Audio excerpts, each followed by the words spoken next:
Sisters, ഈ അടുപ്പിൽ പാലുകാച്ചൻ തീരുമാനിച്ചോ? നന്നായി, ഞാൻ ഫയർ എഞ്ചിൻ വിളിച്ചിട്ട് വരാം. ആദികേശവ, ജീവൻ വേണമെങ്കിൽ ഓടിക്കോ. ഉയിര് കിടന്നാൽ നിനക്ക് വായിച്ചെങ്കിലും ജീവിക്കാം.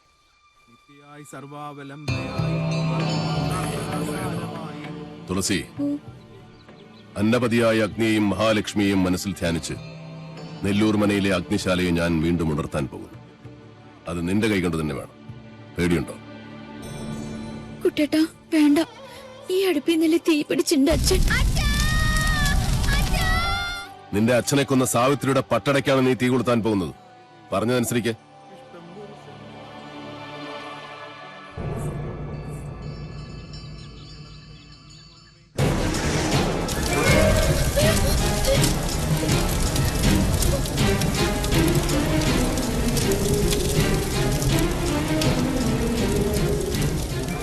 ഏതു തച്ചനും വർജിക്കേണ്ട വായു കോണിലാണ് ഈ വീടിന്റെ അടുക്കള.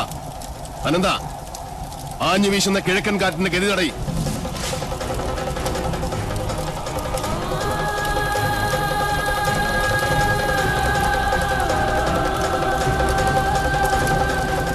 എവിടെ കാട്ടുതീ പോലെ ആളിപ്പടരുന്ന സാവിത്രിയുടെ പ്രതികാരാഗ്നി?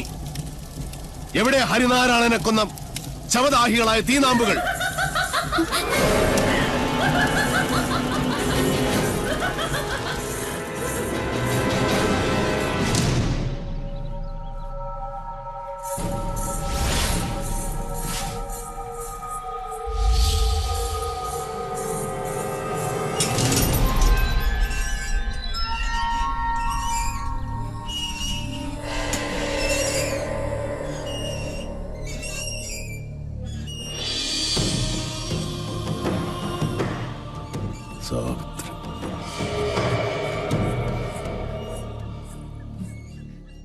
സ്വയരക്ഷയ്ക്കായി എന്തും ചെയ്യാൻ മടിക്കില്ല. അച്ഛനോ മക്കളോ, അതോ കീഴടങ്ങാൻ മടിക്കുന്ന ഈ ദുഷ്ടരാക്ഷസി? ആരായാലും ഈ പിത്തലാട്ടങ്ങൾ കണ്ട് ഭയപ്പെടുന്നവനല്ല മാധവൻ. അതെ, എല്ലാരും വരിക. അടുപ്പിൽ പാല് തളിച്ചു തൂവി. പൂർവികരുടെ കാലത്ത് നടക്കാതെ പോയ ഗൃഹപ്രവേശം ഇപ്പോഴാണ് നടന്നത്. ഇപ്പൊ ഇതൊരു വീടായി. അതെ, ഇതൊരു ലക്ഷണമൊത്ത മനുഷ്യാലയമാകാൻ പോകും. നിനക്ക് ഞാൻ തന്ന വാക്ക് പാലിക്കാൻ കുട്ടേട്ടൻ ഒരു അല്പദൂരം കൂടെ സഞ്ചരിച്ചാൽ മതി. പ്രാർത്ഥിക്കുന്നേ, സാവിത്രിയുടെ അന്ത്യം കാണാൻ കാത്തിരിക്കുന്ന നിന്റെ പൂർവികരുടെ ആശീർവാദത്തിനായി.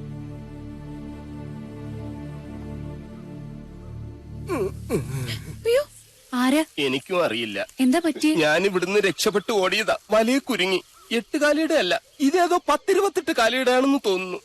നമസ്കാരം. എന്നെ മനസ്സിലാവുന്നില്ലേ? ഭാഗ്യം, യക്ഷിക്കും മനസ്സിലാകാതിരുന്ന മതിയായിരുന്നു. ഇനി ഈ വല മാറ്റണ്ട.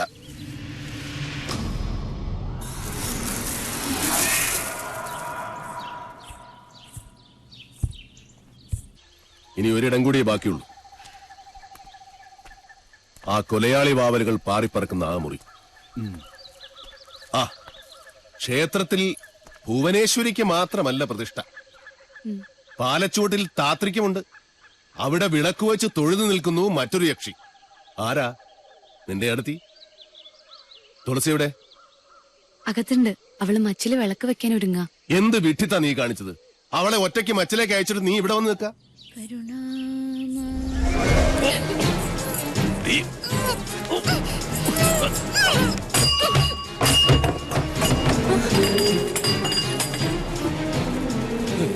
യക്ഷി പിടിച്ച് എല്ലാം കൂടെ ചെന്ന് കയറിക്കോടി. ഇന്ന് ഒരുമിച്ച് പൊലകുളി അടിയന്തരം കൊണ്ടാടാം.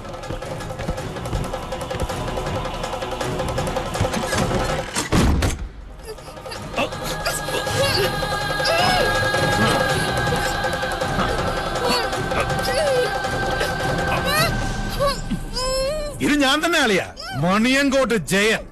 എന്നെയാണ് നിനക്ക് വേണ്ടതെങ്കിൽ ആ സാധുവിനെ വെറുതെ വിട്.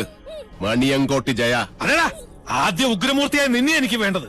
അത് കഴിഞ്ഞു മതി ഈ പുതിയ നെല്ലൂരമ്മനെ.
ചാകുന്നത് വരെ നിന്നെ ഞാൻ കൊല്ലും. മധുവ, എന്റെ വീട് ഞാനൊന്ന് പറയട്ടെ.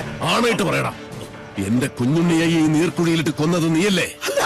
ജന്മം പിഴച്ച ദുഷ്ടനും മന്ത്രമില്ലാത്ത ദുർദേവതയും നശിക്കും. ഭൂമിയിൽ നശിക്കണം.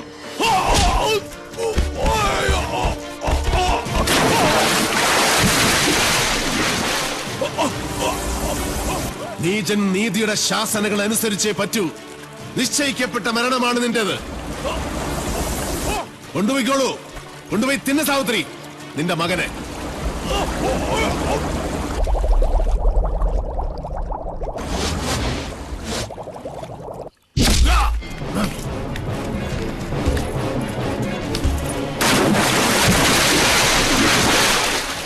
നീ പോ മാധവ. നിന്റെ ശവവും കാത്ത് എന്റെ അച്ഛൻ ചെമ്പ്രപ്പുഴക്കരയിൽ കാത്തു നിൽപ്പുണ്ട്. പോ, മുങ്ങിച്ചാവ്.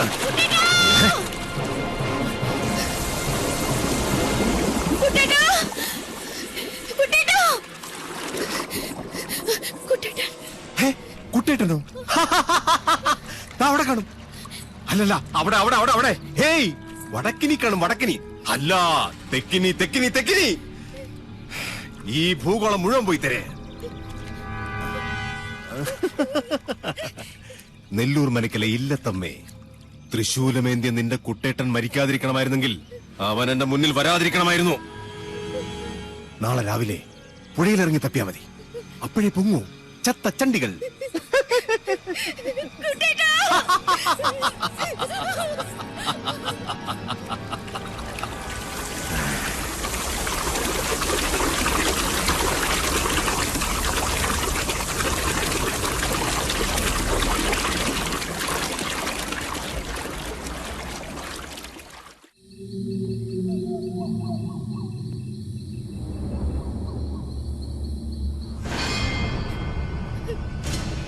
അതി, എന്ത് സംഭവിച്ചാലും വീടിന് പുറത്തേക്ക് ഇറങ്ങരുത്. ശരി, വരിക. കുട്ടേട്ടാ, കുട്ടേട്ടാ,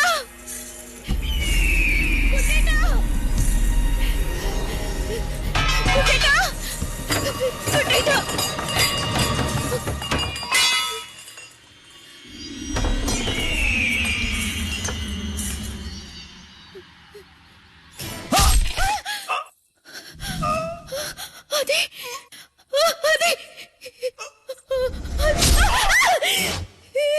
കുട്ടേട്ടാ.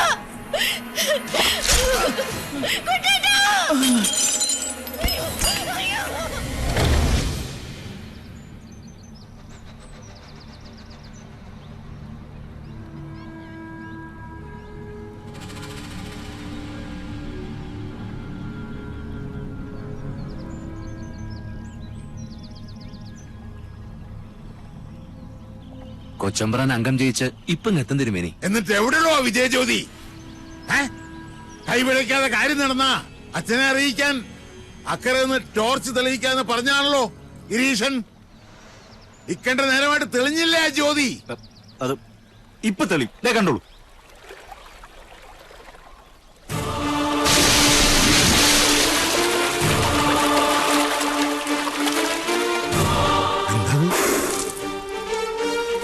തമ്പുരാനെ, പട്ടാഴി തിരുമേനിയല്ലേ? ആദ്യമായിട്ടാ നെല്ലൂർ കുളത്തിൽ വീണ ഒരാൾ ജീവനോടെ. തമ്പുരാനെ,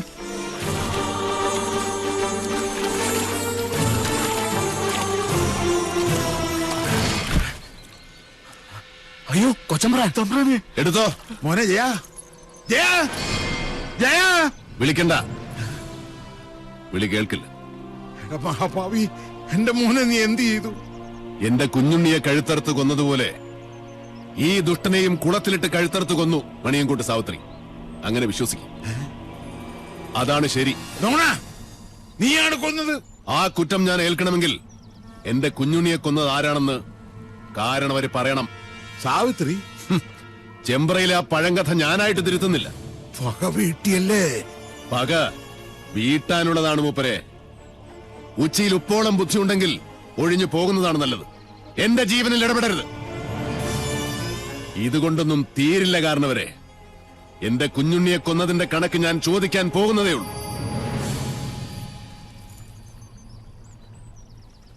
ഒളിയുദ്ധത്തിന് വന്നവരിൽ ഒരാൾ കൂടെ നാളെ പൊങ്ങും. ചൂണ്ടക്കാരൻ വാസു. അപ്പൊ വിഷാരിയോ?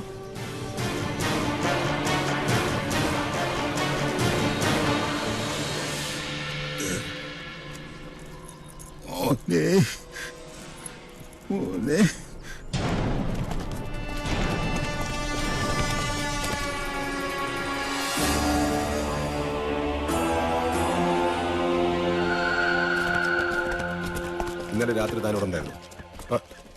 സർ, എന്തൊക്കെയാണോ തന്റെ ലിമിറ്റിൽ നടക്കുന്നത്?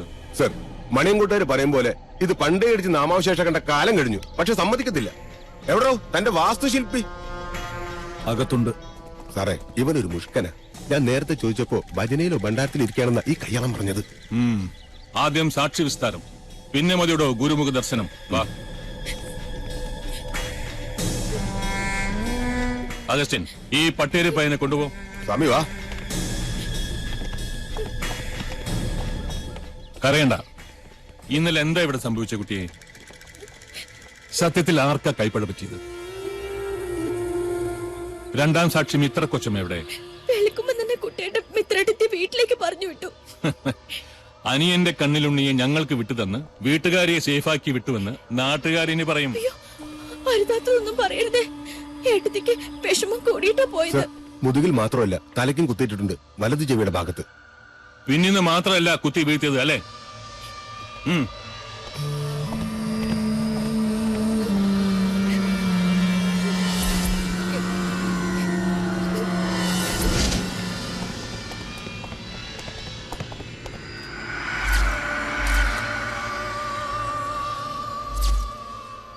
അഗസ്റ്റിൻ, ബോഡി പുറത്തേക്ക് എടുത്തോളൂ. സർ. കാര്യങ്ങൾക്കൊക്കെ ക്ലാരിറ്റി ആവുന്നത് വരെ സംഗതികളൊന്നും സിമ്പിളായി എടുക്കണ്ട. Yes sir.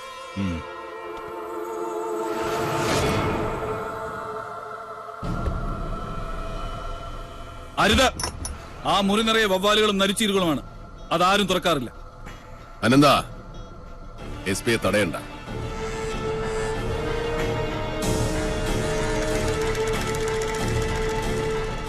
Mister S P, Nellore മനയിൽ ഒരു ശവം കൂടെ വീണ് കിടപ്പുണ്ട്. ശവമോ? ആരുടെ? ഇന്നലെ രാത്രി എന്നെ കൊല്ലാൻ വന്നവരുടെ കൂട്ടത്തിൽ ഒരുത്തൻ വഴിതെറ്റി കയറിയത് ആ മുറിയിലേക്കാണ്. തുറന്നു നോയിക്കോളൂ, അസ്ഥിവഞ്ചനമെങ്കിലും കാണും. അഗസ്റ്റിൻ,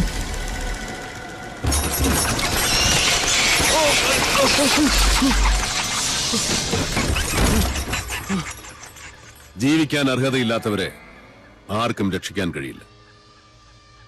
നീചന്മാരുടെ മരണത്തിൽ സജ്ജനങ്ങൾ ദുഃഖിക്കാറില്ല.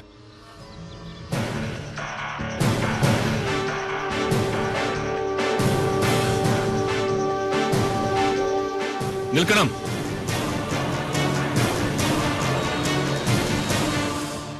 പട്ടാഴി തമ്പുരാനെ കണ്ട് കൈ തന്ന് സലാം പറഞ്ഞ് തിരിച്ചു പോകാനല്ല ഞാൻ വന്നത്. ഈ മരണത്തിലൊക്കെ നിങ്ങളുടെ കൈയില്ലേ? എനിക്ക് നിങ്ങളെ സംശയമുണ്ട്. സംശയിക്കണം സാർ. എല്ലാ സത്യാന്വേഷണങ്ങളുടെയും തുടക്കം സംശയത്തിൽ നിന്നാണ്. സംശയമല്ല, സത്യമാണ്. പ്രതികാരം ചെയ്യാൻ പട്ടാഴി മാധവൻ തുനിഞ്ഞിറങ്ങിയാൽ ആർക്കും തടുക്കാനാവില്ലെന്നറിയാം. ഇനി എത്ര ശവം കൂടി വീഴാനുണ്ട് ചമ്പ്രയിൽ? മീരാൻ സാഹിബ് വരണം. തുളസി, ഊണിന് ഏമാനുണ്ടാവും.